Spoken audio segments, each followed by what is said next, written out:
ദീപജ്യോതി പരം ജ്യോതി ദീപജ്യോതി ജനാർദ്ദന ദീപോ ഹരതു മേ പാപം ദീപജ്യോതി നമോസ്തുതേ.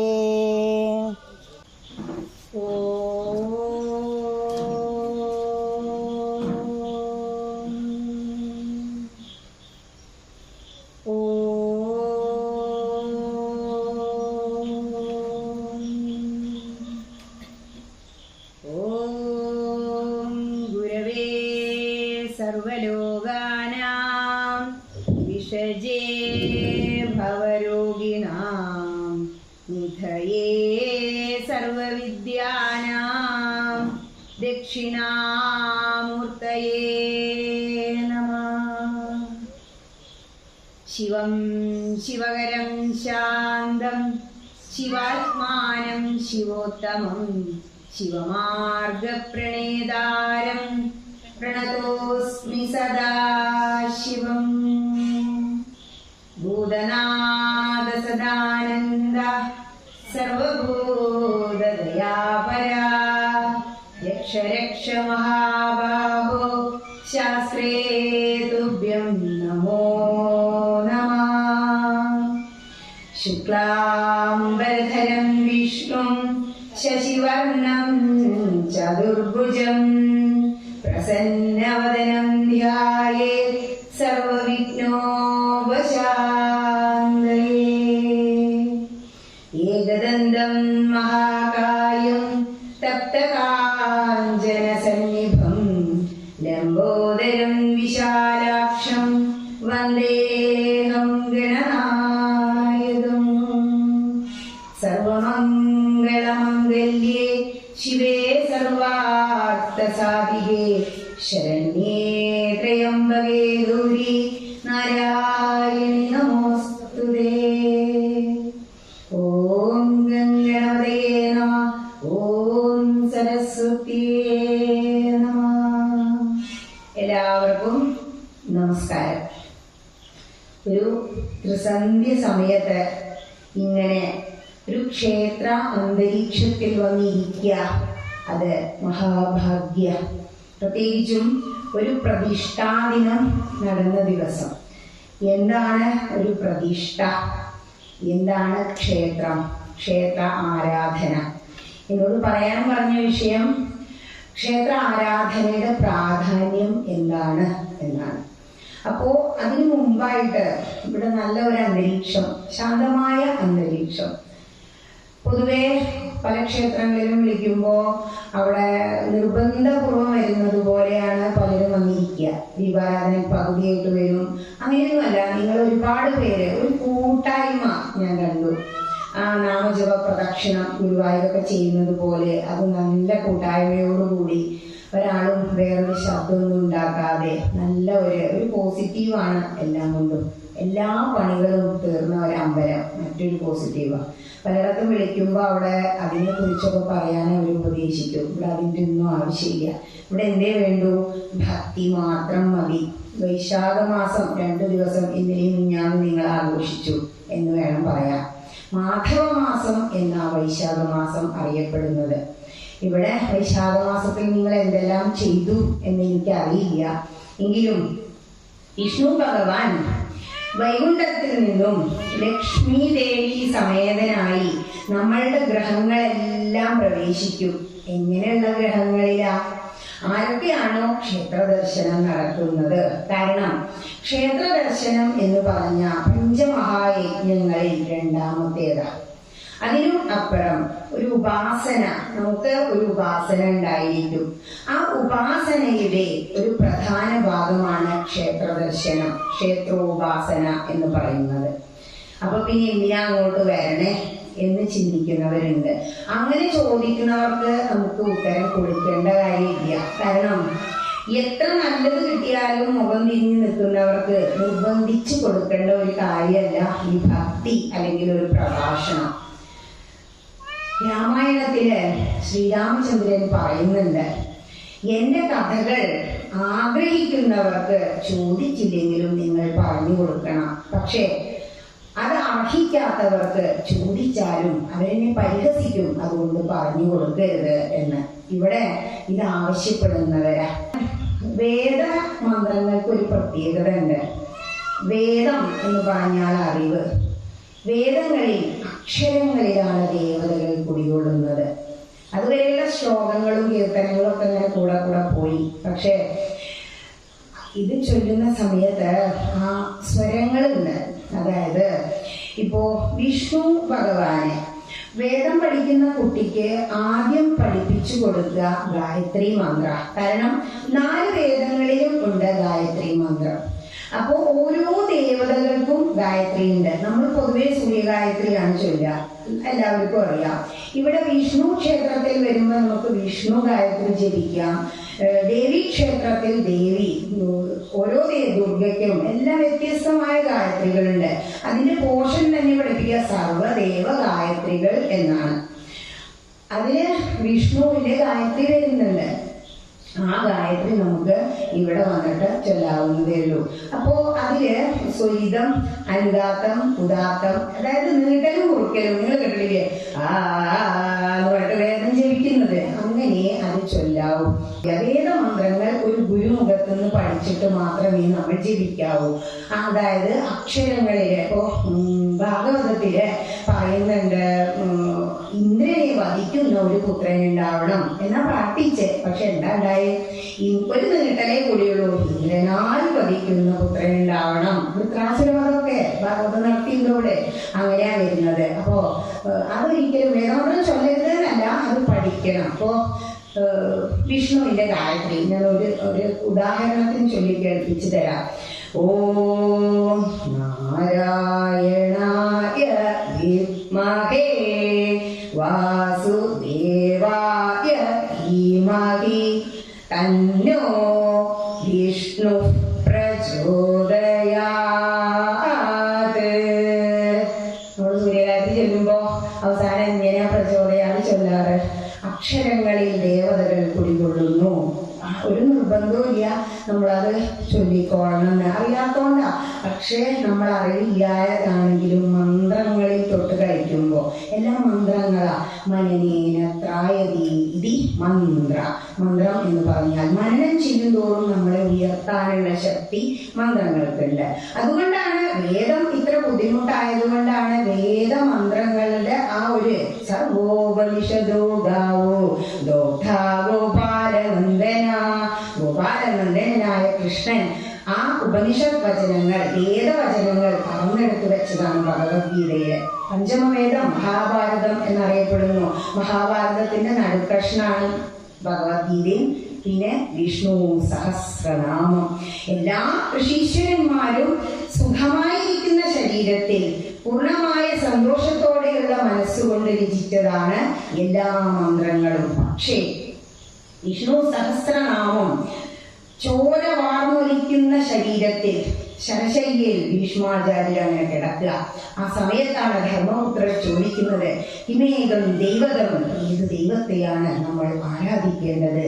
അപ്പോ ആ വേദന സഹിച്ചുകൊണ്ട് ഭീഷ്മ പിതാമഹൻ, എന്തുകൊണ്ടാണോ ഭീഷ്മ പിതാമഹരുടെ അമ്മ ഗംഗാദേവി ഭീഷ്മർക്ക് ഭാഗവതം പറഞ്ഞു കൊടുത്തിരുന്നു. ഭാഗവതം പഠിച്ചവൻ പിന്നെ തളരില്ല, എത്ര വേദന ശരീരത്തിൽ വന്നാലും തളരില്ല. ആ ശരശയ്യയിൽ അങ്ങനെ കിടന്നുകൊണ്ട് തല താഴ്ന്നു കിടക്കായിരുന്നു.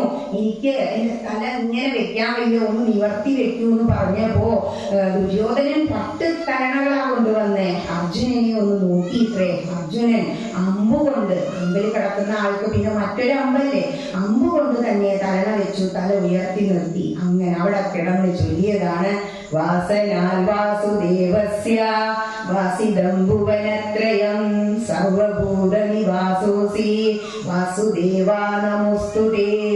വിഷ്ണു സഹസ്രനാമത്തിന്റെ അവസാന ഭാഗം അത് പൊതുവെ ചൊല്ലാറില്ല, ചിലര് മാത്രം ചൊല്ലും. മഹാഭാരതത്തിലെ ശ്ലോകമാണ്. അതായത് സർവഭൂതനിവാസോസി, എല്ലാ ഭൂതങ്ങളിലും. അതാണ് ഹൈന്ദവന് കല്ല് കരട് കാഞ്ഞിരക്കുറ്റി മുതൽ ഉള്ളവരുടെ മൂർഖൻ പാമ്പ് വരെ ഹൈന്ദവന്റെ ആരാധനാമൂർത്തികളായത് അങ്ങനെയാ. എല്ലാ ഭൂതങ്ങളിലും ആരുണ്ട്? ഈ വാസുദേവൻ വസിക്കുന്നവൻ എന്നാണ് വാസുദേവൻ എന്ന് പറഞ്ഞ അർത്ഥം. അപ്പോ വാസുദേവൻ അവിടെ വസിക്കുന്നുണ്ട്. അങ്ങനെ വേണം നമ്മൾ എല്ലാത്തിനെയും കാണാൻ. അതുകൊണ്ടാണ് ഹൈന്ദവൻ ഒരു ജീവജാലങ്ങളെയും ഉപദ്രവിക്കില്ല. അഹിംസയാണ് അവന്റെ തത്വം.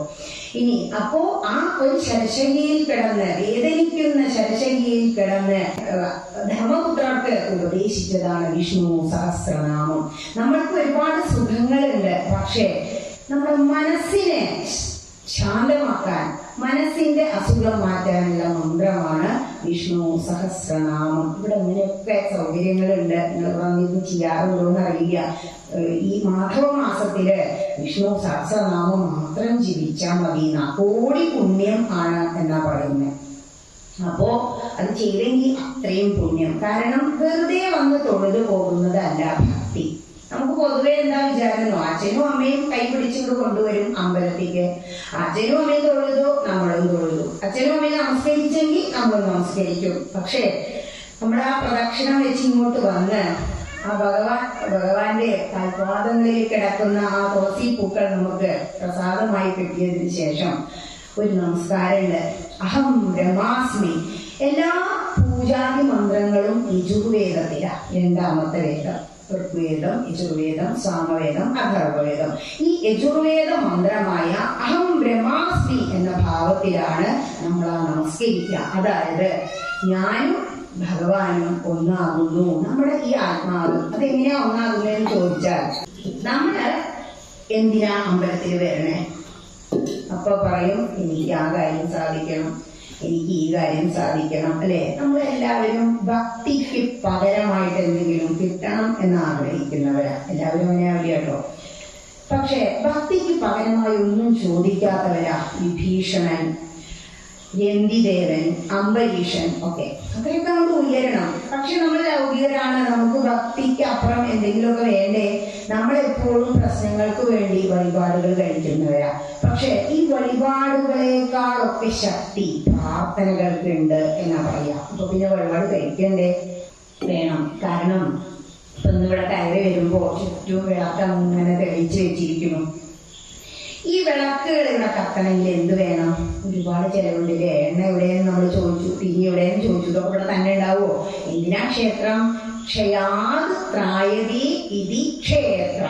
ക്ഷയത്തിൽ നിന്നും ത്രാണനം ചെയ്യാൻ കഴിവുള്ള കേന്ദ്രങ്ങളാണ് ക്ഷേത്രങ്ങൾ. എന്ത് ക്ഷയ നമുക്കുള്ള രണ്ട് കാര്യങ്ങളാണ്. ആത്മീയമായ കാര്യം ഇവിടെ വന്നാൽ നേടാം. ആത്മീയമായ ക്ഷയങ്ങളിൽ നിന്നല്ല. ഇപ്പോ ഭൗതികമായ ക്ഷയമുണ്ട്. നമുക്ക് മനോവ്യഥകൾ ഉണ്ടാവും. രാവിലെ എന്നും നിങ്ങൾ ചിലപ്പോൾ ഈ അമ്പലത്തിൽ പേരുണ്ടാവില്ല. പക്ഷെ ഒരു ദിവസം രാവിലെ നേരത്തെ തലേ ദിവസം തന്നെ തീരുമാനിക്കും, നാളെ പോകണം, വെളിച്ചപ്പുള്ളി അമ്പലത്തിലെ കൃഷ്ണനെ ഒന്ന് തൊഴണം ഒക്കെ തീരുമാനിച്ചാൽ നമ്മളൊക്കെ ഡ്രസ്സ് വരെ ആലോചിക്കില്ലേ കിടക്കുമ്പോൾ ഇങ്ങനെയാണ് എഴുതിടണം. ഒക്കെ റെഡിയാക്കി വെച്ചാലേ ഓടാൻ പറ്റൂ. രാവിലെ ആകെ തിരക്ക് അലൗകികരല്ലേ. അപ്പൊ ഇവിടെ വരുമ്പോ നമുക്ക് വല്ലാത്തൊരു ശാന്തത അനുഭവപ്പെടും. അത് ഒരു ചേഞ്ചാണ് ക്ഷേത്രം എന്ന് പറഞ്ഞ ഒരു മാറ്റം. വീട്ടിലെ ആ അന്തരീക്ഷം ലൗകികത ഇങ്ങനെ നിറഞ്ഞു തുളുമ്പി നിൽക്കുക. അവിടെ എന്തേ ഉള്ളൂ? ഭൗതികമായ സുഖങ്ങൾ മാത്രമേ ഉള്ളൂ. ഒരുപാട് പ്രശ്നങ്ങളുള്ള ജീവിതമാണ് മിക്ക വ്യക്തികൾക്കുള്ളത്. കാരണം ഈ ഭൗതിക സുഖങ്ങൾ അനുഭവിച്ച് കുറച്ച് കഴിയുമ്പോൾ അതിൽ ഏതെങ്കിലും ഒന്ന് നഷ്ടപ്പെട്ട മാനസികമായിട്ട് വിഷമായി. ഒരു ടി വി ഇങ്ങനെ കാണുക, എന്നും സീരിയൽ കാണും, അല്ലേ? ചന്ദനമഴ അങ്ങനെ പെയ്തിറങ്ങുക. പക്ഷെ ഒരു ദിവസം അതങ്ങ് കേടായി. പിറ്റേ ദിവസം ആ നേരത്തെ എന്താണ് ഒരില്ലേ അസുഖം പറയാണ്ടോ. നേരെ മറിച്ച് ഇവിടെ അമ്പലത്തിലേക്ക് വരുമ്പോ അതൊക്കെ നമ്മൾ കിട്ടു. ഇന്ന് വൈകുന്നേരം ഭക്തി പ്രഭാഷണം അതൊക്കെ അവിടെ നിൽക്കട്ടെ, അതൊക്കെ എന്നും ഉള്ളതല്ലേ. അപ്പൊ ഇവിടെ വന്നു എന്താ സുഖം കിട്ടുന്നേ? ഈ ശാന്തമായ അന്തരീക്ഷം. വീട്ടിലാണെങ്കിൽ ഒരാളവിടെ ടി വി, ഒരാളിവിടെ മൊബൈല്, അപ്പുറത്ത് ഗ്രൈൻഡർ, ഇപ്പുറത്ത് മിക്സി, ആ വെച്ചൊക്കെ പോകാല്ലേ. ശബ്ദം എന്ന് പറഞ്ഞാല് നമുക്ക് അരോചക പല സമയത്തും. പക്ഷെ ഇവിടെ വന്നാൽ കേൾക്കുന്ന ശബ്ദം എന്താ? നമുക്ക് ശംഖനാദം കേൾക്കാം, അല്ലെ? ശംഖ്. പഞ്ചജന്യം ഋഷികേശ. ഋഷികേശൻ കൃഷ്ണനാ. കൃഷ്ണന്റെ കയ്യിലുള്ള ശംഖാണ് പാഞ്ചജന്യം. ആ പാഞ്ചജന്യം അങ്ങനെ ഊതുന്നത് നമുക്ക് കേൾക്കാം. വൈഖരി എന്നാ പറയാ, വൈഖരി ശബ്ദം. ആ പ്രതിഷ്ഠ നടത്തുന്ന സമയത്ത് ഈ തന്ത്രി വര്യൻ, തന്ത്രി ആരാ? പ്രതിഷ്ഠാമൂർത്തിയുടെ പിതാവാണ് തന്ത്രി എന്നാ പറയാ. ഇവിടെയും തന്ത്രി ഉണ്ടായിരിക്കും നിങ്ങൾക്ക്. ഈ തന്ത്രി വര്യൻ ഈ പീഠത്തിലെ സുഷിരത്തിലേക്ക് ആ വിഗ്രഹത്തെ എടുത്ത് വെക്കുമ്പോ മന്ത്രപുരസ്സരം അതങ്ങനെ ഉറക്കാൻ വേണ്ടി അഷ്ടബന്ധം ഇട്ട് ഉറപ്പിക്കുന്ന സമയത്ത് പുറത്തു നിന്നും ശംഖനാദം ഉണ്ടാകും. പണ്ടൊക്കെ പല ശബ്ദങ്ങൾ ഉണ്ടാക്കുന്ന സാധനങ്ങൾ ഉണ്ടായിരുന്നു. ഈ ശബ്ദം തോ തെയ് എന്നൊക്കെയുള്ള ശബ്ദങ്ങൾ ആ മന്ത്രത്തിലും ആ ശബ്ദം കൂടി ചേർക്കുമ്പോൾ ആ വൈഖരി ശബ്ദം കേട്ട് ഉറയ്ക്കുമ്പോ കൃഷ്ണൻ പൂർണ്ണമായും നമുക്ക് വേണ്ടി ആ ശ്രീലകത്തിൽ വന്ന് കുടികൊള്ളുന്ന ഈ ശബ്ദമൊന്നും നമുക്കറിയില്ല. അപ്പൊ ശംഖനാദം കേട്ടാണ് അത്രയും നമ്മൾ ഉണരേണ്ടത്. രാവിലെ എഴുന്നേറ്റ് വന്നു. അപ്പൊ ഇവിടെ വന്ന് നമ്മൾ ഒന്ന് തൊഴുത് നിൽക്കുമ്പോ ഇവിടെ എന്താ നടക്കുന്നതെന്ന് ആദ്യം അറിയാം. കാരണം ഇവിടെ പൂജാതി കർമ്മങ്ങൾ നടത്തുന്നതെല്ലാം നമ്മുടെ ശരീരം പഞ്ചഭൂതങ്ങളെ കൊണ്ട് നിർമ്മിത. ഈ ശരീരം ഉണ്ടാക്കിയ പഞ്ചഭൂതങ്ങളെ പ്രതിനിധീകരിച്ചു കൊണ്ടുള്ള വസ്തുക്കൾ വെച്ചിട്ടാണ് അവിടെ പൂജിക്കുക. നിങ്ങൾക്ക് അറിയുന്നതാ. പക്ഷെ ഇതെന്താണോ ആചാര്യന്റെ വായിൽ കേൾക്കുമ്പോൾ അതൊക്കെ എങ്ങനെയാണല്ലേ മനസ്സിലാവും. അതായത് ലളിതമായിട്ട് പറയാം. ഇപ്പോ നമ്മുടെ പൂക്കള് വീട്ടിൽ നിന്ന് വരുമ്പോ അമ്പലത്തിക്കും ഒരു വീട്ടിലേക്കും കൈവീശി പോകരുത്. ഒരു പിടി പൂക്കൾ മുറ്റത്തുണ്ടെങ്കിൽ പ്രത്യേകിച്ചും തുളസി, തുളസി കല്യാണി ഗോവിന്ദ ചരണപ്രിയേ, ഗോവിന്ദ ചരണത്തിൽ എത്തണം എന്നത്രേ ഓരോ തുളസി തൈയിലെയും തീരുമാനം ആ ഇലകൾക്ക്. അപ്പൊ ആ തുളസിയാണെങ്കിൽ ഭഗവാൻ ഏറ്റവും ഇഷ്ടമായി. തുളസി കൊണ്ട് മാത്രം സഹസ്രനാമാർച്ചന നടത്തുന്നവരുണ്ട്. ഒരിത്തിരി ഒരു ചിന്തയില് കുറച്ച് പൂക്കളുമായിട്ട് നമ്മൾ ഇന്ന് കയറി വരിക. കൈ വീശിയിട്ട് എങ്ങോട്ടും പോകരുത്. അമ്പലത്തിലേക്ക് പോയത് നമ്മൾ പലതോടും ഇങ്ങോട്ട് എടുക്കുന്നുണ്ട്. നമ്മൾ എന്തെടുത്താലും അത് തിരിച്ചു കൊടുക്കണം. അതുപോലെ തന്നെ ഒരു വീട്ടിൽ പോയാലും ഒരു വെള്ളമെങ്കിലും കുടിക്കും. അപ്പൊ അവിടെയും കൈ വീശി പോകരുത്. കടപ്പാടുണ്ടാക്കി വെക്കരുത്. അതാണ് അതിന്റെ തത്വം. ഒരു സന്തോഷം അങ്ങോട്ട് കൊടുക്കുന്നു, ഇങ്ങോട്ട് വാങ്ങുന്നു. ഒരു കൊടുക്കൽ വാങ്ങലാണ് സ്നേഹം. അപ്പോ ഈ പഞ്ചഭൂതങ്ങളാകുന്ന ഒന്നാണ് ആകാശം. ഈ ആകാശത്തെ പ്രതിനിധീകരിക്കുന്നതാണ് പൂക്കൾ. പൂക്കൾക്ക് മന്ത്രങ്ങളെ ആകിരണം ചെയ്യാനുള്ള കഴിവുണ്ട്. ഇപ്പൊ പുഷ്പാഞ്ജലി എന്നൊക്കെ പറയുമ്പോ തിരുമേനി ഇങ്ങനെ ആർച്ചിക്കുമ്പോ ആകാശാത്മന പുഷ്പം കൽപ്പയാമി, ആകാശത്തെ പ്രതിനിധീകരിച്ചുകൊണ്ട് നമ്മൾ ഇതാ പുഷ്പങ്ങളെ സമർപ്പിക്കുന്നു എന്ന് തിരുമേനി പറയാ. ഇനി പിന്നെന്താ, ഒരു പിണ്ടിവെള്ളം അവിടെ ഇരിക്കുന്നുണ്ടാവൂലേ, ജലം നമ്മളുടെ പഞ്ചഭൂതങ്ങളിൽ മറ്റൊന്ന. അല്ലെങ്കിൽ ദ്രവ്യങ്ങൾ ഉണ്ടാവും. പാലഭിഷേകം ചെയ്യും, നെയ്യഭിഷേകം ചെയ്യും. ഇതൊക്കെ ദ്രവ്യങ്ങളാ. ഇത് എന്തിനെ പ്രതിനിധീകരിക്കുന്നു? ജലത്തെ പ്രതിനിധീകരിക്കുന്നു. നമ്മുടെ ശരീരം ഉണ്ടാക്കിയ പഞ്ചഭൂതങ്ങളിൽ രണ്ട്. മൂന്നാമതായി അഗ്നി. അഗ്നിയാൽപ്പന ദീപം കൽപ്പയാമി, വിളക്ക് വെച്ചിട്ടുണ്ടാവും. ദീപം അഗ്നിയെ പ്രതിനിധീകരിക്കുന്നു. വായുവൽപ്പന ധൂപം കൽപ്പയാമി, ധൂപം ഈ ചന്ദനത്തിരി അല്ലെങ്കിൽ കർപ്പൂരം ആരതി കൊഴിയും, ധൂപം കാണിക്കും. ദീപം, ധൂപം, പുഷ്പം, പത്രം, ഫലം, തോയം ഇത്രേ വേണ്ടു എനിക്ക്. അത് ഭക്തിയോടുകൂടി ആരാണോ സമർപ്പിക്കുന്നത് അവനാണ് എന്റെ യഥാർത്ഥ ഭക്തൻ അർജുന എന്ന് ഭഗവത്ഗീതയിൽ പറയുന്നുണ്ട്. അല്ലാതെ ഭഗവാൻ നമ്മളൊന്നും കൊടുത്തിട്ടൊന്നും വേണ്ട. ആർക്ക് വേണ്ടിയാ? നമ്മൾ വരുമ്പോ ഇതൊക്കെ നടക്കണം, ഈ സെറ്റപ്പ് ഒക്കെ ഉണ്ടാവണം. അപ്പൊ നമുക്കല്ലേ സുഖം. നമുക്ക് സുഖം കിട്ടാൻ നമ്മൾ കൊടുക്കുന്നു. ഈ പഞ്ചനായിലെ ആകാശം, ഭൂമി, ഭൂമിയെ പ്രതിനിധീകരിക്കുന്നത് ഭഗവാനെ കണ്ടു. ചന്ദനം ചാർത്തിയിരിക്കുന്ന ചന്ദനം ഭൂമിയിൽ നിന്നുണ്ടാകുന്ന മര വെട്ടിക്കൊണ്ടുവരുന്നത്. ആ ചന്ദനം ഭൂമിയെ പ്രതിനിധീകരിക്കുന്നു. ഏതെങ്കിലും വിട്ടുപോകണ്ടെങ്കിൽ ഓർമ്മിച്ചോളൂ കേട്ടോ, ഞാൻ അങ്ങനെ പറഞ്ഞു പോകും. അപ്പോ ഈ പഞ്ചഭൂതങ്ങളെ പ്രതിനിധീകരിക്കുന്ന വസ്തുക്കളെ കൊണ്ട് നമുക്ക് വേണ്ടി നമ്മുടെ ദേവനെ നമ്മൾ അങ്ങനെ ആരാധിക്കും. അപ്പൊ ഈ കയറി വരുമ്പോഴോ, കയറി വന്നു കഴിഞ്ഞാൽ നമ്മൾ ആദ്യം ഭഗവാനെ ഇങ്ങനെ കാണും. ഈ ചന്ദനൊക്കെ ചാട്ടി 4 തൃക്കൈകളൊക്കെ ആയി നിറയെ മാല ഒക്കെ ചാട്ടി ഭഗവാൻ സർവാലങ്കാര വിഭൂഷിതനായിട്ടാണ് നിൽക്കുക. കാണാനാ വരിക. കണ്ണ് നമ്മുടെ പഞ്ചേന്ദ്രിയങ്ങളിൽ പ്രധാനം കണ്ണ്. കണ്ണാണ് അപകടക്കാരൻ. നല്ല ഒരു സാരി കണ്ടപ്പോ എന്നിട്ട് പറയും അവര് ഉത്തർന്ന് കണ്ടു, അങ്ങനത്തെ വേണം. പക്ഷെ ഭർത്താവിനെ കൊണ്ട് സാധിക്കില്ലെങ്കിൽ അത് ദുഃഖല്ലേ. അപ്പൊ കണ്ണൊരു പ്രശ്നമാണ്. ഭഗവാന്റെ വിഗ്രഹങ്ങൾ അങ്ങനെ കാണുക. എന്താ ഹരിനാമ കീർത്തനത്തിൽ പറയുന്നേ? യാതൊന്നു കാണുന്നത് നാരായണ പ്രതിമ. എന്തൊക്കെ കാണുന്നുണ്ടോ അതൊക്കെ നാരായണ പ്രതിമയായിട്ട് കാണാം.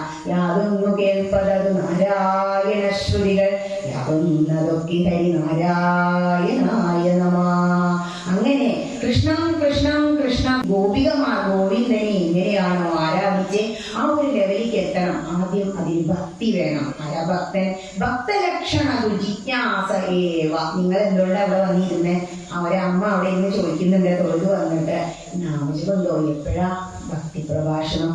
അപ്പൊ അവരത് അത്രയും ആഗ്രഹിച്ചു വന്നതുകൊണ്ട് ഒരുപാട് സാഗരമായ ശ്രോതാക്കളല്ല, ശ്രദ്ധാലുക്കളായ നിങ്ങളെ പോലുള്ള ശ്രോതാക്കളാണ് വേണ്ടത്. ആഗ്രഹിക്കുന്നവനെ കൊടുക്കാവൂ. അപ്പൊ നമ്മുടെ പഞ്ചേന്ദ്രിയങ്ങളിൽ 4 കിട്ടിയത് നമ്മുടെ മുഖത്താവും. ഒന്ന് പിന്നെ ശരീരമാസകലം തൊക്കിനുള്ള സുഖം എന്ന് പറഞ്ഞാൽ നമ്മളിങ്ങനെ നിന്ന് തൊഴുതു, ഭഗവാനെ കണ്ടു, എന്നിട്ട് ഇങ്ങനെ പ്രദക്ഷിണമൊക്കെ വെച്ച് വരുമ്പോഴേക്ക് തിരുമേനി അവിടെ തീർത്തും പ്രസാദമൊക്കെ ആയിട്ട് നിൽക്കും. അപ്പൊ ആ പ്രസാദം വാങ്ങിച്ച് പറഞ്ഞില്ലേ, ആകാശത്തെ പ്രതിനിധീകരിച്ച് മന്ത്രങ്ങളെ ആകിരണം ചെയ്ത ആ പുഷ്പം അതിലുണ്ടാവും. അതിങ്ങനെ എടുത്തിട്ട് ഒന്ന് മണക്കും, മൂക്കിനെ സുഖിപ്പിച്ചു. ആ മണം ഭഗവാന്റെ തൃപ്പാടാരവിന്ദങ്ങളിലെ മണം നമ്മൾ അനുഭവിക്കണം. എന്നിട്ടേ ആ പൂട്ടായി ചൂടാവും. ചിലരൊന്നും അത് ചെയ്ത് കാണാറില്ല, അറിവില്ലായ്മ കൊണ്ടാ. ഉപനിഷത്ത് പറയുന്നുണ്ട്, മഹതോ വിനഷ്ടി, ഹേ മഹത്തുക്കളെ നിങ്ങൾ നഷ്ടപ്പെടുത്തി കളയരുത്. ദുർലഭോ മനുഷ്യോ ദേഹോ, ദുർലഭമായി കിട്ടുന്ന ഈ മനുഷ്യ ജന്മം, ഈ ദേഹം നിങ്ങൾ അറിവില്ലായ്മ കൊണ്ട് നഷ്ടപ്പെടുത്തി കളയരുത്. ഇപ്പൊ നഷ്ടാവുക അത് അവസാനം പറഞ്ഞുതരാം. ഇനി ഇത് കണ്ടു ഇതേ, അപ്പോ നമുക്ക് കുറി ഇതിങ്ങനെ എടുത്ത് തൊട്ടു തേച്ചു. അപ്പൊ എന്തായി? എന്തിനാ കുറി തൊടുന്നത്? ആത്മാവിനെ പ്രകാശിപ്പിക്കാനാ കുറി തൊടുന്നത്. ഇവിടെ ആത്മാവ് എന്നാ പറയുന്നത്. അപ്പോ ഈ തൃക്കണ്ണ് കണ്ടിട്ടില്ലേ, അതിനെ പ്രകാശിപ്പിക്കാൻ. അപ്പോ നമ്മുടെ തൊക്കിന് സുഖം കിട്ടി. അതും കഴിഞ്ഞാലോ നമുക്ക് തീർത്ഥം കിട്ടും, വെള്ളം. അതെ, അത് എത്ര സുഖമായിട്ടാ. ഈ തീർത്ഥവും പ്രസാദവും സ്വീകരിക്കുമ്പോ നമ്മൾ എന്ത് പറയണമെന്നോ? നാരായണനെ ഓർക്കണമെന്ന, നാരായണായി സമർപ്പയാമി എന്ന ഭാവത്തിൽ നാരായണ നാമജപത്തോടുകൂടി വേണം തീർത്ഥവും പ്രസാദവും നമ്മൾ സ്വീകരിക്കാൻ. നമ്മളപ്പോ എന്താ അറിയിക്കുക? ഈ പുഷ്പാഞ്ജലി ഒന്ന് കിട്ടിയിട്ട് വേണം പോവാ, പിന്നീട്ടൊന്നും തന്നൂടെ അല്ലേ? നമുക്ക് നിർത്തിയല്ലേ? അപ്പൊ പലരും മാനസിക വ്യാപാരങ്ങൾ. കാരണം മനസ്സ്, നമ്മുടെ മനസ്സാണ് എല്ലാത്തിനും കാരണം. ഇപ്പൊ വലമാരുടെ മുന്നിൽ ചെന്ന് നിൽക്കുമ്പോ ഇന്നിപ്പോ ഏതാ കൊടുക്കണ്ടേ കൺഫ്യൂഷനാ, തട്ടിക്കിങ്ങനെ വെച്ചിരിക്കല്ലേ, നമ്മുടെ മനസ്സാണത്. ആ സമയത്താണ് ബുദ്ധി പറയാ, സമയം വൈകുന്നുണ്ട്, വേഗം ഒന്ന് സെലക്ട് ചെയ്തോ, അപ്പൊ അടിയിലിരിക്കുന്നത് വലിച്ചു അല്ലെ, ഇത്രയുള്ളൂ. അത് മനസ്സും ബുദ്ധിയും തമ്മിലുള്ള ഒരു സംഘർഷം. അവസാനം ബുദ്ധി നമ്മളെ രക്ഷിക്കും, ഇത് മതി എന്ന് പറഞ്ഞിട്ട്. എന്നും വൈറ്റാൻ കഴിച്ചിരുന്നവർക്ക് ആ പ്രശ്നമില്ല. മനസ്സ് പലതരത്തിലാണ്, പല വ്യക്തികളും പലതരത്തിലല്ലേ. നിങ്ങളെ തന്നെ നോക്കൂ, എല്ലാവരുടെ മുഖത്തും 2 കണ്ണ്, 2 പുരികം, നെറ്റി, 2 കവിള് അല്ലെ, കവിൾത്തടങ്ങള്, മൂക്ക്, വായൊക്കെ ഉണ്ട്. പക്ഷെ വ്യത്യസ്തമല്ലേ? അങ്ങനെ മനസ്സും വ്യത്യസ്ത. ഈ മനസ്സ് വ്യത്യസ്തമായതുകൊണ്ടാണ് പലതരം ദേവതകളെ ഭഗവാൻ തന്നെ സൃഷ്ടിച്ച്. എല്ലാവരും പറഞ്ഞപ്പോ ഒന്നേ ഉള്ളൂ. ഹൈന്ദവൻ സമ്പന്നനല്ലേ, ഇഷ്ടം പോലെ എന്താ ചേർക്കാല്ലേ? ഗണപതി വേണോ, സരസ്വതി വേണോ, വിഷ്ണു വേണോ? എന്താ വിഷ്ണു എന്ന് പറഞ്ഞാൽ വ്യാപ്യോതി ഇതി വിഷ്ണു, ഇവിടെ നിറയെ വ്യാപിച്ചിരിക്കുക. അതാ പറഞ്ഞത് സർവഭൂത നിവാസോതി, അതെല്ലാ ഭൂതങ്ങളിലും അങ്ങനെ വ്യാപിച്ചിരിക്കുക. ഇനി അങ്ങനെ പ്രദക്ഷിണൊക്കെ വെച്ച് വന്നു, ഇതെല്ലാം കിട്ടി. അപ്പൊ എന്താ? ഈ മൂക്കിനും കണ്ണിനും ഒക്കെ സുഖായി. കാലിന് ശംഖനാദം സുഖയില്, കണ്ണിന് ഭഗവത് ദർശനം, മൂക്കിന് ഭഗവാന്റെ പുഷ്പങ്ങളുടെ ഗന്ധം, തൊക്കിന് ചന്ദനം, ഇതെല്ലാം നമുക്ക് കിട്ടി. എന്നിട്ട് പ്രദക്ഷിണം വെച്ച് ഇതെല്ലാം സമർപ്പിക്കുക. ഇങ്ങനെ എങ്ങനെ പ്രദക്ഷിണം വെക്കണം?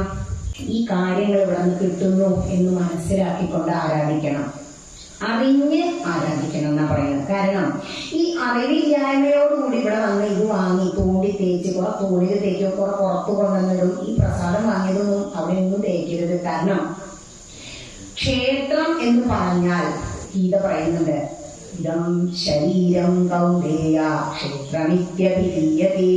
ക്ഷേത്രം എന്ന് പറഞ്ഞാല് ഭഗവാന്റെ ശരീരം, നമ്മുടെ ശരീരവും ക്ഷേത്രം. അതുകൊണ്ടാണ് ഇവിടെ വന്ന വിഗ്രഹം നോക്കിത്തോളും. വിഗ്രഹം എന്ന് പറഞ്ഞാൽ എന്താ? വിശേഷേണ ഗ്രാഹ്യതേ ഇതി വിഗ്രഹ, വിശേഷാൽ നമ്മൾ അതിനെ ഗ്രഹിക്കണം. പലരും പറയും അത് കല്ലാണ്, അത് മരമാണ്, അല്ലെങ്കിൽ എന്താ ലോഹാണ്. ഈ 3 തരം വിഗ്രഹങ്ങളാണ് നമ്മൾ കാണുക. പക്ഷേ ഈ മരങ്ങള് പണ്ട് കാലത്ത് ദേവതയായി ആരാധിച്ചിരുന്നു. കാരണം ഭഗവാനായി തന്നെ കണ്ടിരുന്നു. കാരണം മരങ്ങൾ വളരുന്നുണ്ട്. പാലിനെ നമ്മൾ പ്രദക്ഷിണം വെക്കുന്നില്ലേ, ആ പണ്ടും തന്നെ അത്തി ഇത്തി അരയാല് പേരാലിനെയൊക്കെ ആരാധിച്ചിരുന്നു പൂർവികര്. അതുകൂടാതെ ഇപ്പൊ ആ മരം വെട്ടിയിട്ട് എന്ത് ചെയ്യും, ദാരുവിഗ്രഹം എന്ന് പറയും. ചില ഭദ്രകാളി ക്ഷേത്രങ്ങളിലൊക്കെ ദാരുവിഗ്രഹം. അപ്പൊ അതിന് കുളങ്ങൾ അവിടെ വെച്ചിരിക്കുന്നു കണ്ടോ, കലശമൊക്കെ തൊഴുതില്ലേ നിങ്ങൾ. ഇതിനൊക്കെ ഒരുപാട് തത്വങ്ങളുണ്ട്. അപ്പോ ഈ കലശാട് മുന്നിലേനെ ഒരു പീഠം ഉണ്ടായിരിക്കും, അതിലാണ് ഭദ്രകാളി ക്ഷേത്രങ്ങളിൽ കലശാടെന്ന് കണ്ടിരുന്നത്. പക്ഷെ അത് ദാരുവിഗ്രഹം ആയതുകൊണ്ടാണ്. ഇവിടെയാണെങ്കിൽ നമ്മുടെ ശിലയായിരിക്കും, ഈ ഒന്നുകിൽ ശിലകളായിരിക്കും അല്ലെങ്കിൽ ലോഹങ്ങളുടെ വിഗ്രഹമായിരിക്കും. ഇതിന് രണ്ടിനും സയന്റിഫിക്കലി ഒരു തെളിവ് വന്നിട്ടുണ്ട്. ഈ കല്ലിനാണെങ്കിലും ലോഹത്തിനാണെങ്കിലും ഒരുപാട് എനർജി ഉണ്ട്. ഇപ്പോൾ ശിവലിംഗം കണ്ടല്ലോ, ഇങ്ങനെയാണ് ഒരു ഓവൽ ഷേപ്പാണ്. ഭൂമി തിരിയുന്നത് ഇങ്ങനെ ഓവൽ ഷേപ്പിലാണ്. കാരണം ഈ ശിവലിംഗത്തിന് അത് ഒരു അണ്ഡം അറിയപ്പെടുന്നത്. അത്രയും എനർജി അതിൽ നിറച്ചു വെച്ചിരിക്കുക. അതേപോലെ ശില കൊണ്ടുണ്ടാക്കിയ വിഗ്രഹമാണെങ്കിലും ലോഹം കൊണ്ടുണ്ടാക്കിയ വിഗ്രഹമാണെങ്കിലും അതിൽ നിറയെ ചൈതന്യം, ഒരു എനർജി ഉണ്ടായിരിക്കും. ഇനി എന്തിനാ പ്രതിഷ്ഠാദിനം നടത്തിയത്? പ്രതിഷ്ഠ എന്ന് പറഞ്ഞാൽ എന്താ? ഇളക്കമില്ലാത്തത്. അതവിടെ പ്രതിഷ്ഠിച്ചു. പണ്ടൊക്കെ ഞാൻ എന്തെങ്കിലും വായിക്കുമ്പോൾ, എനിക്ക് വായിക്കുമ്പോൾ അല്ലെങ്കിൽ എഴുതുമ്പോൾ ഒരാൾ വിളിച്ചാൽ എനിക്ക് ഇഷ്ടമില്ല. അമ്മ അങ്ങനെ വിളിക്കും, എന്തെങ്കിലും കാര്യം ചോദിക്കുമ്പോൾ ഞാൻ അങ്ങനെ അവിടെ ഉണ്ട് ഇവിടെ ഉണ്ട് എന്നൊക്കെ പറയുമ്പോൾ അവസാനം അമ്മയ്ക്ക് ഒരു ചോദ്യമുണ്ട്, എന്താ അന്നെ അവിടെ പ്രതിഷ്ഠിച്ചണോ? അതുമാതിരി അപ്പൊ ഒന്നും അറിഞ്ഞിരുന്നില്ലേ എന്താ അപ്പൊ അമ്മ ഇങ്ങനെ. അപ്പൊ പിന്നെ എനിക്കും ദേഷ്യം വന്നു. അപ്പൊ ഇവിടെ വരുമ്പോഴാണ് എന്താ പ്രതിഷ്ഠ, ഇളക്കമില്ലാതെ. പിന്നെയോ അതിന് ഇളക്കം വരും. കാരണം 12 വർഷം കഴിയുമ്പോൾ അഷ്ടബന്ധ കലശം നടക്കും അമ്പലങ്ങളിൽ. ഈ അഷ്ടബന്ധം വിഗ്രഹത്തിന് ഉറപ്പിച്ചാലും പശയുടെ ഒരു വീതിയൊക്കെ കുറെ കഴിയുമ്പോൾ പോവും. അപ്പോൾ വീണ്ടും പ്രതിഷ്ഠിക്കും, ഒന്ന് ഇളക്കി പ്രതിഷ്ഠിക്കും. അതിനാണ് അഷ്ടബന്ധ കലശം നടത്തുന്നത്. പരികലശം നടത്തുന്നതിൽ കൂടെ ഒരു ചടങ്ങ് കൂടി ഈ അഷ്ടബന്ധത്തെ ഉറപ്പിക്കുന്നത്. ഇപ്പോ പ്രതിഷ്ഠാദിനം നടത്തുന്നത് എന്ന് പറഞ്ഞാൽ ഇപ്പോ പ്രതിഷ്ഠാമൂർത്തിയുടെ പിതാവാണ് തന്ത്രി. ഈ പൂജ നടത്തുന്ന വ്യക്തി ആരാ? ശാന്തിക്കാരൻ. ആരാ ശാന്തിക്കാരൻ? വേദമന്ത്രങ്ങളെല്ലാം പഠിച്ച് മനസ്സിന് ശാന്തി കൈവന്ന വ്യക്തിയാണ് ശാന്തിക്കാരൻ. എത്ര സൗമ്യനായിട്ടാണ് നമ്മളവിടെ ചെല്ലുമ്പോൾ തീർത്ഥവും പ്രസാദമൊക്കെ തരുന്ന ശാന്തമായ സ്വഭാവം ശാന്തിക്കാരൻ. എന്തുകൊണ്ടാ? വേദമന്ത്രങ്ങൾ പഠിച്ചതിന്റെ ആ ഒരു ഗുണമാണ് കാണുന്നത്. വേദം പഠിച്ചവൻ ബ്രാഹ്മണനാ. അത് നമ്മൾ ഈ പറയുന്ന കാസ്റ്റ് സിസ്റ്റം ഒന്നും അല്ല, അത് പ്രത്യേകം പറയുന്നത് ഗ്രന്ഥങ്ങളില്. ഇപ്പൊ നമ്മുടെ ഇന്ത്യയിലുണ്ട് ഈ 4. ഇപ്പോ ഗീതയിൽ പറയുന്നത് ചാതുർവർണ്ണ്യം മയാ സൃഷ്ടം ഗുണകർമ്മ വിഭാഗശ. ഇതൊന്ന് മുറിക്കും, ഓരോരുത്തരെടുക്കട്ടെ, എന്നിട്ട് വരും ഓരോരോ വോയിസ്. ടീച്ചറെ ചാതുർവർണ്ണ്യം മയാ സൃഷ്ടം, കൃഷ്ണനല്ലേ പറഞ്ഞത്, എന്നിട്ട് പിന്നെ ഇതിൽ എന്താ അർത്ഥമുള്ളത്? പക്ഷെ ബാക്കിയുള്ളത് പറയില്ല. ഗുണകർമ്മ വിഭാഗശ.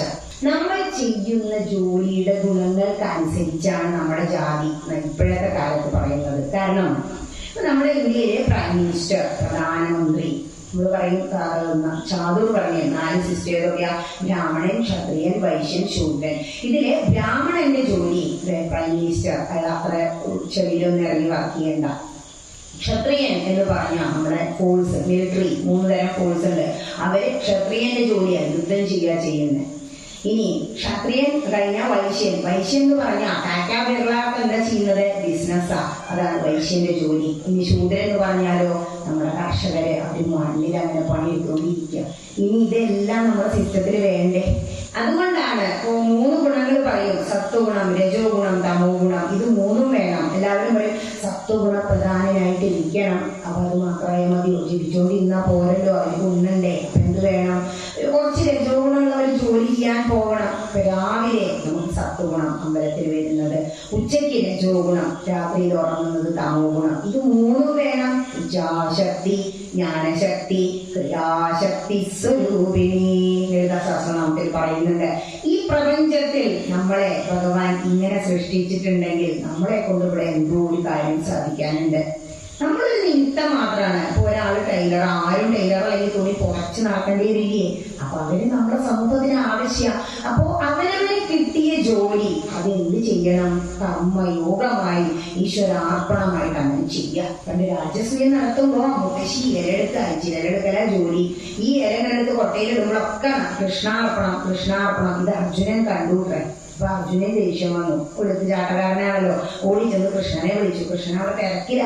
ഒന്നിങ്ങനെ വരാനല്ലേ പറഞ്ഞെന്നും പറഞ്ഞേ. അതെന്താണോ, കൃഷ്ണനെ അർജുനൻ പറഞ്ഞതൊക്കെ കേൾക്കും. ഫ്രണ്ട്സ് അല്ലേ, എന്നുവെച്ചാ സഖ്യനാണ്. സൗഹൃദ സഖ്യ മൈത്രി എന്നാ പറയുന്നത്. അപ്പോ ഓടി വന്നു. എന്താണ് ചോദിച്ചപ്പോ ഈ മുത്തശ്ശിയെ കാണിച്ചു കൊടുക്കുക. കൃഷ്ണ അങ്ങയുടെ നാമം ചൊല്ലിയിട്ട് ചെയ്യുന്ന കണ്ടില്ലേ ഇപ്പൊ പറഞ്ഞു അത്രേ മാറ്റി നിർത്തിയിട്ട് അർജുന നീ ഇനി നന്നായില്ലല്ലോ ആ സ്ത്രീ അത്രയ്ക്കും ഉയരങ്ങളിലാണ് നിൽക്കുന്നേ ഓരോ കർമ്മങ്ങളും ചെയ്യുമ്പോ നാരായണീയവും പറയുന്നത് ഈ ദൃജന്മയവ പുസ്തക കർമ്മഭാജ കർമാവസാന സമയേ സ്മരണീയമാവൂ തസ്യാന്തരാത്മവപുഷേ വിമലാത്മനേ വാകാലയാധിപ നമോസ്തു നിരുന്ധിരോഗാൻ. നാരായണി മുഴുവൻ പറഞ്ഞ എന്റെ അസുഖം മാറ്റി തരണേന്ന്. അപ്പൊ ലോകം മുഴുവൻ എന്തിന്റെ പറയാ? നാരായണത്തിന്റെ പറയാ. എല്ലാവർക്കും അസുഖങ്ങളാ. എന്താ? നമ്മുടെ ലൈഫ് സ്റ്റൈലാ പ്രശ്നം. ഇനിയോ അവിടെ പറയുന്നത് എന്താ? അവസാന സമയം, കർമാവസാന സമയേ. ഏത് കർമ്മവും തുടങ്ങുമ്പോ നമ്മൾ യജ്ഞം, ദാനം, തപസ് ഓംകാരം മുഴക്കിക്കൊണ്ട് ചെയ്യണം. ഒരു ദാനം ചെയ്യുകയാണെങ്കിൽ, ഭിക്ഷ കൊടുക്കുകയാണെങ്കിൽ വരെ ഓം എന്ന് ജപിച്ചിട്ട് വേണം കൊടുക്കാൻ. അതുപോലെ യജ്ഞം നടത്തുക, ജ്ഞാനയജ്ഞം, അതിന് നമ്മൾ ഓംകാരം മുഴക്കിയില്ലേ. ധർമ്മം ചെയ്യുകയാണെങ്കിലും ഓംകാരം മുഴക്കണം. തപസ്, വ്രതം, ത്രേതം, ദ്വാപരം, കലി, ആദ്യത്തെ 3 യുഗങ്ങളിലും കഠിന തപസ് വേണമായിരുന്നു. അല്ലെങ്കിൽ വലിയ വലിയ യാഗങ്ങൾ, അശ്വമേധ യാഗമൊക്കെ നടത്തണമായിരുന്നു. ഈ അശ്വമേധ യാഗം നടത്തുമ്പോഴേ ആട്ടുമാംസമൊക്കെ കൊടുക്കണം അത്ര. ഈ ആടിനെ ശ്വാസം മുട്ടിച്ച് വേണം അത്രേ കൊല്ലാന്. കത്തി ഉപയോഗിക്കാൻ പാടില്ല. മതി കുതിരയെ കീറിയിട്ട് വേണം അത്രേ കൊല്ലാന്. അത്തരം ഓരോ കർമ്മങ്ങളൊക്കെ ഇതിനു മുമ്പത്തെ യുഗങ്ങളിൽ നടത്തിയിരുന്നു. യജ്ഞം നടത്തിയല്ല ആയിന. തൈത്തിരിയോപനിഷത്ത് പറയുന്നത് ഉണ്ട്, യജ്ഞം തന്നെയാണ് വിഷ്ണു എന്നുള്ളത്. അപ്പോ ഈ ഒരു കലിയുഗത്തിൽ വന്ന് പറഞ്ഞാലോ ഇതൊന്നും വേണ്ട, എന്തേ വേണ്ടൂ? ഒരു കാര്യം തുടങ്ങുമ്പോൾ അത് ഈശ്വരാർപ്പണമായിട്ട് തുടങ്ങുക. ഒരു കാര്യം അവസാനിപ്പിക്കുമ്പോൾ അത് ഈശ്വരാർപ്പണമായിട്ട് അവസാനിപ്പിക്കുക. നിങ്ങൾ ചെയ്തില്ലേ ഇവിടെ നിന്ന് നാമജപം നടത്തി ഗുരുവായൂരത്തെ പോലെ പ്രദക്ഷിണമൊക്കെ ചെയ്ത് അവസാനം ഭഗവാൻ സമർപ്പിച്ചു. അത് തന്നെ അത് വലിയൊരു നാമജപ യജ്ഞം. പ്രദക്ഷിണം, നാമജപ പ്രദക്ഷിണം ഭഗവാൻ ഏറ്റവും ഇഷ്ടമുള്ള കാര്യമാണ്. ഗുരുവായൂർ ചെന്നാങ്കിലോ ആനയുടെ പുറകെയാ അമ്മ ഇങ്ങനെ വലിച്ചു കൊണ്ടുപോകും. ഞാൻ ചെറുതൊക്കെ താല്പര്യമൊന്നുമില്ല, കാരണം എന്താ വെച്ചാൽ സ്കൂളിൽ വന്നിട്ട് ക്ഷീണിച്ചിട്ടുണ്ടാവും. അപ്പൊ ഹരേ രാമ ചൊല്ലിന്ന് പറഞ്ഞ് ഈ കിങ്ങാത്തൊക്കെ കൊട്ടിയിട്ട് അവരിങ്ങനെ പോകുമ്പോ കൂടെ കൊണ്ടുപോകും അമ്മ. എന്നിട്ട് അതുകൊണ്ടായിരിക്കാം ഞാൻ ഇന്ന് ഇവിടെ ഇരുന്നത് പറയുന്നത് കേട്ടോ.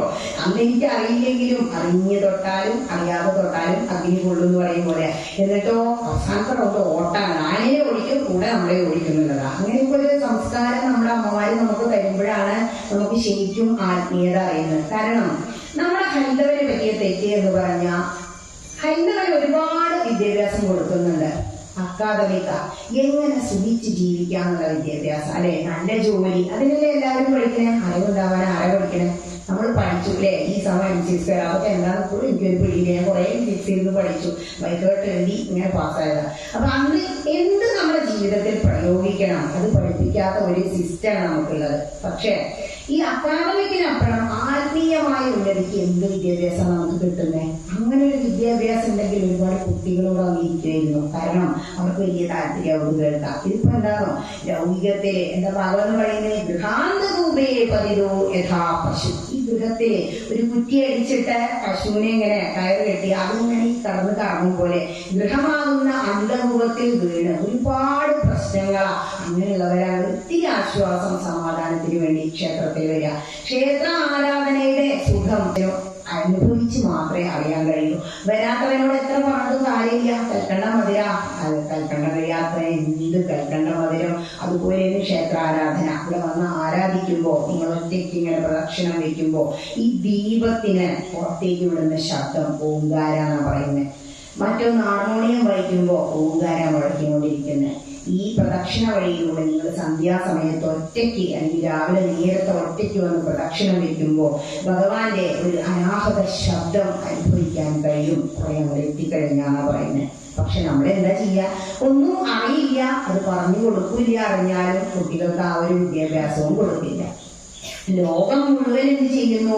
ഗീത വരെ സിലബസ് ആക്കി. കാരണം അതിൽ മനസ്സിനെ തളർത്താതെ ഒരു ബിസിനസ് ചെയ്തു കഴിഞ്ഞാൽ അവിടെ ഡൗൺ വന്നാൽ മാനസികമായിട്ട് അവന് ഭ്രാന്താവും.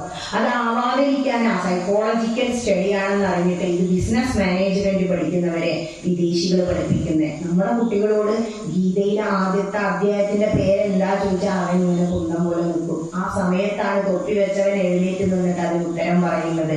ആലോചിച്ചു നോക്കൂ നമ്മൾ എത്രത്തോളം താഴേക്ക് പോകാന്നുള്ളത്. അവരെല്ലാം പഠിക്കുന്നുണ്ട്. നമ്മൾ പഠിക്കൂല, മറ്റുള്ളവരെ പഠിപ്പിക്കൂല. ഇപ്പൊ ഈ വൈശാഖത്തിലൊരു ചേച്ചി ഡെയിലി ഞാൻ പറഞ്ഞു അമ്പലത്തിൽ വരണം, കൃഷ്ണനെയൊക്കെ വെച്ചു ഇങ്ങനെ ഉണ്ടാക്കി അവിടെ എല്ലാ വീട്ടിലും കൃഷ്ണനെ കൊണ്ടുവന്ന് വെക്കാൻ പറഞ്ഞു. എന്നിട്ട് വിഷ്ണു സഹസ്രനാമം ഇന്ന് 7 മണിക്ക് ജപിക്കാൻ പറഞ്ഞു. കുറച്ച് പൂക്കൾ കൊണ്ടത് ഭഗവാന് അവസാനം അർച്ചിക്കണം, കർപ്പൂരം കാണിക്കണം, അതൊക്കെ അവർ ചെയ്തു. ഈ ചേച്ചി എന്നും ഇങ്ങനെ അമ്പലത്തിലേക്ക് പോകുന്ന കണ്ടപ്പോ ഒരാളുടെ വോയിസുകളാണ് എനിക്കിവിടെ ഫോർവേഡ് ചെയ്ത് വരുന്നത്. അപ്പൊ ചോദിക്കുന്നത് എന്താണോ, നിങ്ങൾ എന്തിനാ ഇപ്പൊ എന്നും ഇങ്ങനെ അമ്പലത്തിലേക്ക് പോണത്? അവിടെ ഇപ്പൊ എന്താ എടുത്ത് വെച്ചിരിക്കുന്നത്? ഇതന്നെ നിങ്ങളും ഇപ്പൊ 4 ദിവസം അടുപ്പിച്ചോ നോക്കൂ, ഈ ചോദ്യം വരും. നമ്മളുടെ ആൾക്കാരാ നമുക്ക് ദോഷം. ഇനി ഇതേപോലെ മറ്റൊന്ന് അവരെന്താ ചോദിക്കുന്നു, ഇതൊരു ഡോക്ടർ അരുൺകുമാർ ഉണ്ടല്ലോ, ഓരോ ഗീതയിലെ കഷ്ണങ്ങൾ എടുത്ത് പറയുന്നത്. അദ്ദേഹത്തിന്റെ ഒരു വീഡിയോ ആണ് പിന്നെ അയച്ചു കൊടുത്തത്. എന്നിട്ട് പറയാ, സ്ത്രീകൾ പാപയോനിയിൽ ജനിക്കുന്നു എന്നല്ലേ ഗീത പറഞ്ഞത്. 9-ാം അധ്യായത്തിൽ വരുന്ന ശ്ലോക അതിലൊരു കഷ്ണം മാത്രം മുറിച്ചെടുത്തിട്ട് അയാൾ സംസാരിക്കുന്നത്. അത് കറക്റ്റ് ഉത്തരം ഞാനോട് അയച്ചു കൊടുത്തു. അപ്പൊ അയാൾ അയച്ചതൊക്കെ വേണ്ടി ഡിലറ്റ് എവരിവൺ. അപ്പൊ എന്താ, ഇങ്ങനെ ചോദിക്കുന്നവർക്ക് ഉത്തരം കൊടുക്കാനുള്ള ആചാര്യന്മാരില്ലാത്തത് കൊണ്ട് ആരെങ്കിലും ഇത് തുടങ്ങിയോ അത് അടിച്ചമർത്തി വീട്ടിൽ എന്നെ ഇരുത്തും. അങ്ങനെ ഒരു സ്വഭാവമുണ്ട്. അപ്പോ ഞാൻ പറഞ്ഞു, അവിടെ എന്താ പറയുന്നതെന്നറിയോ, ദുഷ്ടകർമ്മങ്ങൾ ചെയ്യുന്ന വ്യക്തികൾ, അത്തരം ദുഷ്ടകർമ്മങ്ങൾ ചെയ്യുന്ന സ്ത്രീ യോനിയിൽ വന്ന് ജനിക്കുന്ന പറഞ്ഞ്. എല്ലാവരും ഈ നമ്മുടെ സമൂഹത്തില് എല്ലാവരും നല്ലവരാണോ? അല്ല, അതാണ് ഉദ്ദേശിച്ചത്. അദ്ദേഹത്തിന് അത് വെച്ചിങ്ങനെ അടിച്ച് കസർത്തി നടക്കുക, എല്ലാവരെയും ഇത് പറഞ്ഞ് തളർത്തുക. പക്ഷെ അത് വേണോ? ചെയ്യുന്നവൻ ചെയ്തോട്ടെ. ഇനി എന്തിനാ ഇതൊക്കെ ചെയ്യുന്നത്? ഞാൻ പറഞ്ഞു, അക്കാദമിക്ക് കൊടുക്കുന്നു, ആത്മീയത കൊടുക്കുന്നില്ല. നമ്മൾ ഈ ഭൂമിയിൽ വന്നങ്ങൾ ജനിച്ചു. ഞാൻ പറഞ്ഞില്ലേ, നമ്മൾക്ക് അത്രയും ദുർലഭവും മാനുഷോദേഹവും അത്രയും ജന്മങ്ങൾ കഴിഞ്ഞാണ് ഒരു മനുഷ്യന്റെ ദേഹം കിട്ടുന്നത്. അപ്പോ അത് വളരെ ലളിതമായിട്ട് വേദസാരം പറയുന്നത് ജ്ഞാനപാന. അതിൽ പറയുന്നുണ്ട്, ഈച്ച ചത്തൊരു കുജയായിരുന്നു ഈശ്വരന്റെ വിലാസങ്ങൾ ഇങ്ങനെ. അത് മതി. ഈ സന്ധ്യാനാമം ഇപ്പൊ ഈശ്വര ദർശനം എന്ന് പറഞ്ഞ അമ്പലത്തിൽ കൊണ്ടുവന്ന് പോയി, അത് LKG.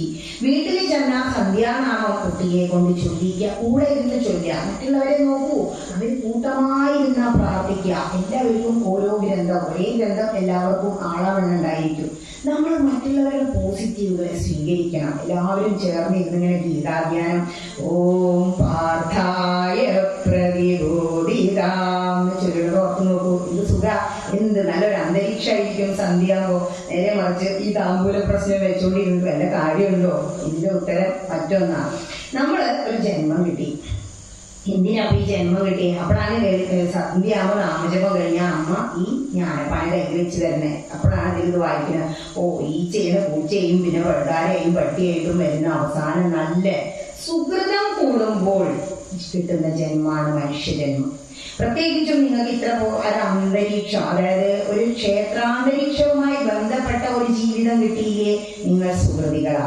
മറ്റൊന്ന്, ദശമത്തില് ഉദ്ധവനോട് ഭഗവാൻ പറയുന്നുണ്ട്, ഈ ഉദ്ധവ, നിങ്ങൾ ദാനധർമ്മം ചെയ്തോളൂ, തപസ് ചെയ്തോളൂ, കഠിനമായ പല കാര്യങ്ങളും ചെയ്തോളൂ, തീർത്ഥയാത്ര നടത്തിക്കോളൂ. എല്ലാം ചെയ്താലും സത്സംഗത്തോളം വരില്ലാട്ടോ.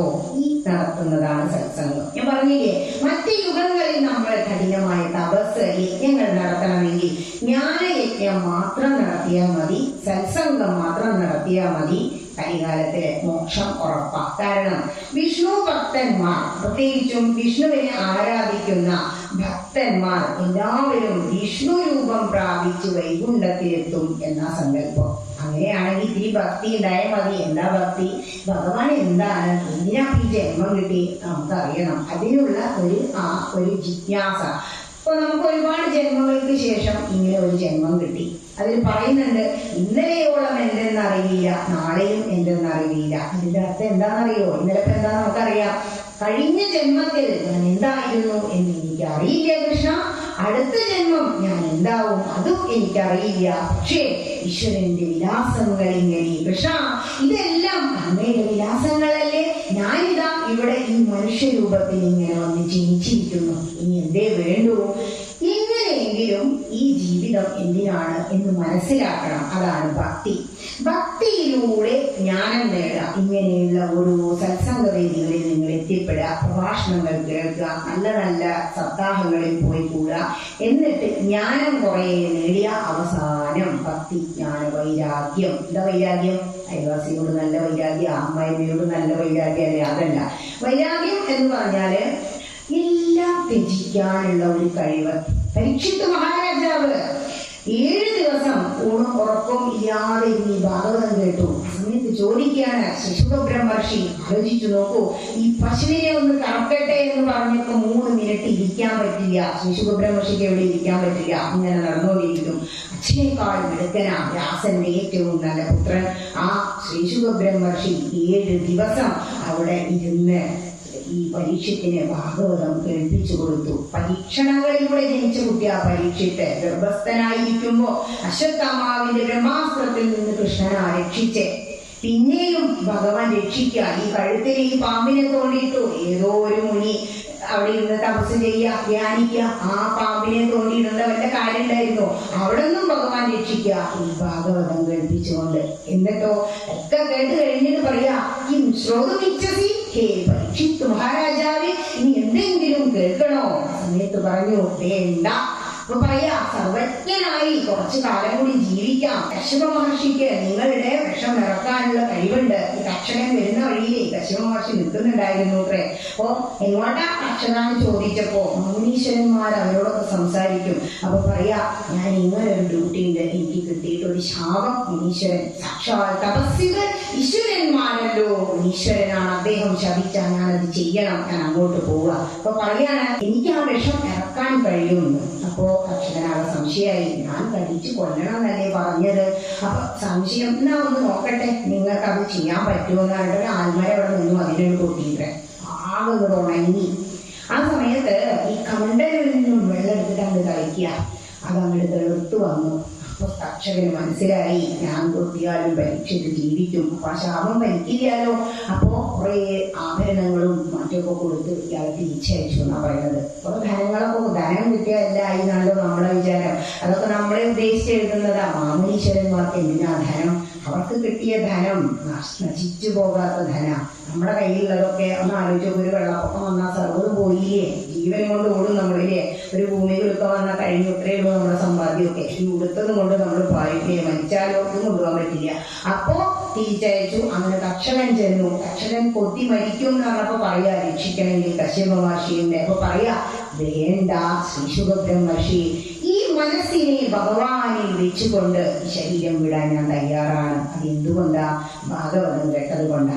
ഭാഗവതം കേട്ട ഒരു പ്രഭാഷണം കേട്ട് കഴിയുമ്പോ നിങ്ങളിപ്പോ നിങ്ങളെ മനസ്സിനെ ഇങ്ങോട്ട് കടയുക അല്ലെ. പാലാഴി എന്ന് പറഞ്ഞാൽ എന്താ?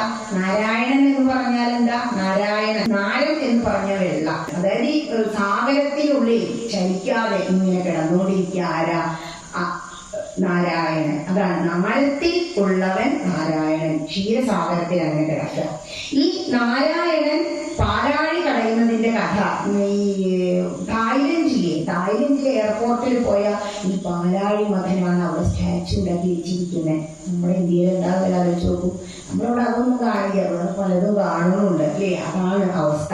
ഇനി അവിടെ ഉള്ളവർക്കോ രാമകഥകളോടാ താല്പര്യം. എവിടെ ചെന്നാലും ആ കഥകളാ പെയിന്റിങ് ആക്കി വെച്ചിരിക്കണേ. ഇതൊക്കെ അവിടെ പോയി കാണുമ്പോഴാണ് നമ്മളെത്ര ശിശുക്കളാന്ന് മനസ്സിലാവുക. ഈ ക്ഷീരസാഗരം എന്ന് പറയുന്നത് എന്താണോ? ഈ പാലാഴി നമ്മുടെ മനസ്സാണ്. ഈ മനസ്സ് ഇപ്പൊ നിങ്ങൾ തന്നെ കളയുക.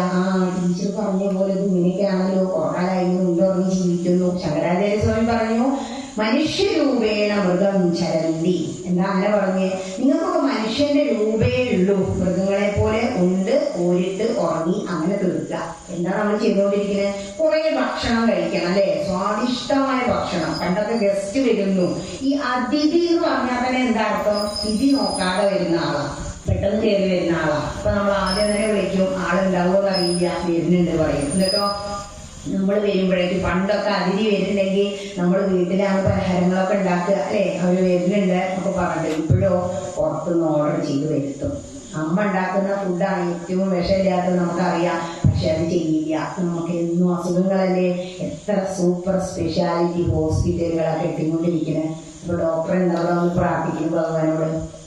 ഒരുപാട് കേസുകൾ വരണേ, 25 ടോക്കണ്ട ആളും വരണേ, ഒരാൾ മുടങ്ങല്ലേ അല്ലേ. അപ്പോ അയ്യാത്ത ഒരാളിവിടെ വന്നാലും എന്താ പ്രാർത്ഥിക്കുക? കൃഷ്ണ, ഞാൻ നാരായണിയും സമർപ്പിച്ചു കേട്ടോ, അതൊന്ന് മാറ്റി തരണേ. അപ്പൊ ഭഗവാൻ ആരെ ഭാഗത്താണ് നിൽക്കുക? അതാണ് അവസ്ഥ. ഭഗവാൻ വിളിയില്ലേ, രണ്ടും ഭക്തന്മാരാ. അപ്പൊ ഹോസ്പിറ്റലുകൾ വേണ്ടേ? അത് വേണം. നമ്മളുടെ കർമ്മഫലങ്ങൾ നമ്മൾ അനുഭവിച്ചേ തീരണം. എന്റെ കയ്യിലൊരു സീലിട്ടു, ഞാനൊരു ആക്സിഡന്റ് ആയിട്ട്. അപ്പൊ എന്നോട് ഒരു ആചാര്യൻ പറഞ്ഞതാ. ഞാൻ പറഞ്ഞു, ഞാൻ വിഷ്ണു സഹസ്രനാമം ജപിച്ചോണ്ട് സ്കൂട്ടർ ഓടിച്ചു പോയി, എന്നിട്ടും എന്താ എന്റെ കയ്യിൽ ആ സ്റ്റീൽ പ്ലേറ്റ് കയറിയത്? ഞാൻ തമാശയ്ക്ക് എന്നെ ചോദിച്ചപ്പോൾ പറയാ, ആ സ്റ്റീൽ പ്ലേറ്റ് ഉണ്ടാക്കുന്ന സമയത്ത് ശോഭ ടീച്ചർ പേര് അതിൽ എഴുതിയിട്ടുണ്ടായിരുന്നു. അപ്പോഴാണ് ഞാൻ ആലോചിച്ചത്, എത്ര സഹസ്രനാമം ചൊല്ലിയാലും പക്ഷെ എന്താണോ വെട്ട് തടവായി മാറുന്ന ഈ കാറിൽ തട്ടിയിട്ട് ഞാനത് പറക്കുക. ഞാൻ സിനിമയിൽ കണ്ടിട്ടുള്ളൂ, ഉയർത്തിക്കാൻ പോയിട്ട് ഒറ്റ കൈയും കുട്ടിയൊക്കെ വീണു ഇവിടെ പൊട്ടി. പക്ഷെ എല്ല് പൊട്ടിയാൽ ബോധം പൂത്രേ, ബോധം പോയില്ല. അപ്പോഴും തന്നെ ചൊല്ലണത് ഓം വിശ്വം വിഷ്ണു ഉപശക്താരോ, അതന്നെയായിരുന്നു മനസ്സിലെ. നാരായണ കൃഷ്ണ ഇതേ പാർക്കണു. അപ്പൊ ഹെൽമെറ്റ് പൊട്ടി ഇവിടെ മുറിയായി. അവിടെ നിന്ന് എഴുന്നേറ്റ് ബാക്കിലൊരു ചരക്കിലൂറി ഒരു ശബ്ദത്തിലാണ് അയാൾ നിർത്തിയില്ലെങ്കിൽ ഞാൻ അറിഞ്ഞു പോയിട്ടുണ്ടാവും. അപ്പൊ മനസ്സിലായി ഭഗവത് നാമങ്ങളുടെ ശക്തിയാ വെട്ട് തളവാക്കി മാറ്റാൻ ഭഗവാന് കഴിവുണ്ട് എന്നുള്ളത്. അപ്പൊ നമുക്ക് വെച്ചതൊക്കെ നമുക്ക് വരും. പക്ഷെ എന്താ, അതിനെ നേരത്തെ ഒരു കല്ലിട്ടാൽ അത് പിടിക്കാൻ നമുക്ക് പറ്റും. താഴെ ഒഴുകിയാലോ അത്രയും ശക്തി നമ്മുടെ പ്രാർത്ഥനകൾക്കുണ്ട് എന്ന് മനസ്സിലാക്കുക. ഇത് ഇങ്ങനെയൊക്കെ പറഞ്ഞാലും നമ്മൾ കുറച്ച് കഴിഞ്ഞത് മറക്കും. അതുകൊണ്ടാണ് വർഷാവർഷം ഭാഗവതം നടത്തുന്നത്. ഇങ്ങനെ ഇരിക്കണം. എങ്ങനെയാ? ഭക്തി ജ്ഞാന വൈരാഗ്യം. ഭക്തി ഉണ്ടായി അമ്പലത്തിൽ വരണം, ഇങ്ങനെ കേട്ട് ജ്ഞാനം നേടണം, വൈരാഗ്യം. മരിച്ചു പോകുമ്പോ ഒന്നും വേണ്ട എന്ന് പറഞ്ഞിട്ട് എനിക്കിതൊന്നും കൊണ്ടുപോകാൻ കഴിയില്ലല്ലോ. പാലക്കാട് അമ്മ വിളിക്കുമ്പോ അതാ പറയാ, ടീച്ചറെ ഞാൻ എല്ലാം ഉപേക്ഷിച്ചു, എന്റെ കയ്യിൽ ഒരുപാട് ഗോൾഡ് ഉണ്ടായിരുന്നു, ഞാൻ ഒക്കെ മക്കൾക്കും 2 മക്കളെയും ജീവിച്ചു, പേരക്കുട്ടികൾക്കും ഒക്കെ കൊടുത്തു. ഒരു മുത്തുമാല, നമ്മൾ പേളെന്നൊക്കെ പറയും, അതിൽ ആ താലി മാത്രം ഇട്ടിരിക്കുക. അപ്പൊ പറയാ ഐ എം എക്സ്പെക്ടിങ്, അത്രയും ഗ്രേറ്റ് ഗ്രാജുവേറ്റ് ആട്ടോ, ഗവൺമെന്റ് എംപ്ലോയി ആയിരുന്നു. പറയാ ഞാനിപ്പോ അയാളെ പ്രതീക്ഷിച്ചിരിക്കുക, ഇവിടെ വരാന്നറിയില്ലല്ലോ. അപ്പൊ റെഡിയാണേ. അങ്ങനെ റെഡിയായി ഇരിക്കണമെങ്കിൽ എന്ത് വേണം? ഭാഗവതം എന്നല്ല, ആത്മീയമായ ഉന്നതി. അമ്പലത്തിൽ വന്നാൽ നമുക്ക് 2 കാര്യങ്ങൾ കിട്ടും എന്ന് പറഞ്ഞില്ലേ? ഭൗതികമായ ഒരുപാട് കാര്യങ്ങൾ. നമ്മൾ മുട്ടറക്കലേ, വണ്ടി മുട്ടണം, അപ്പുറം മുട്ടറക്കേണ്ട തത്വം അതൊന്നും അല്ല കേട്ടോ. പിന്നെ മറ്റൊന്ന് പുഷ്പാഞ്ജലി. ഞാൻ പറഞ്ഞില്ലേ, ആകാശൽപ്പന പുഷ്പം കൽപ്പയാമി. ഭഗവാൻ നമ്മുടെ നാളും പേരും പറഞ്ഞ് തിരുമേനി അർച്ചിക്കുന്നതാ. ഒരു ദക്ഷിണ വെച്ച് പ്രസാദം വാങ്ങാവുന്ന പറയാ. അത്രയും വലിയ ചടങ്ങാണ് അതിനുള്ളിൽ നടക്കുന്നത്. ഇനി മറ്റൊന്ന് ആത്മീയമായ ഒരു ഉന്നതി. അതെങ്ങനെയാ കിട്ടുക? ഇവിടെ ആരെങ്കിലും ഇരുന്ന് ഇത് ചൊല്ലുന്നുണ്ടെങ്കിൽ, പറയുന്നുണ്ടെങ്കിൽ നിങ്ങൾക്ക് ആത്മീയമായി ഉയരാൻ കഴിയും. കാരണം ഈ ജന്മം കിട്ടിയത് വെറുതെ ഇങ്ങനെ ഉണ്ടുറങ്ങി കഴിയാനല്ല. ഈ ശരീരം ജനിച്ചു വരുമ്പോ 2 കിലോ അല്ലെങ്കിൽ 2.5 കിലോ അല്ലെ, മാക്സിമം 3 കിലോ, ചിലപ്പോൾ 2 കിലോയിൽ കുറവ്.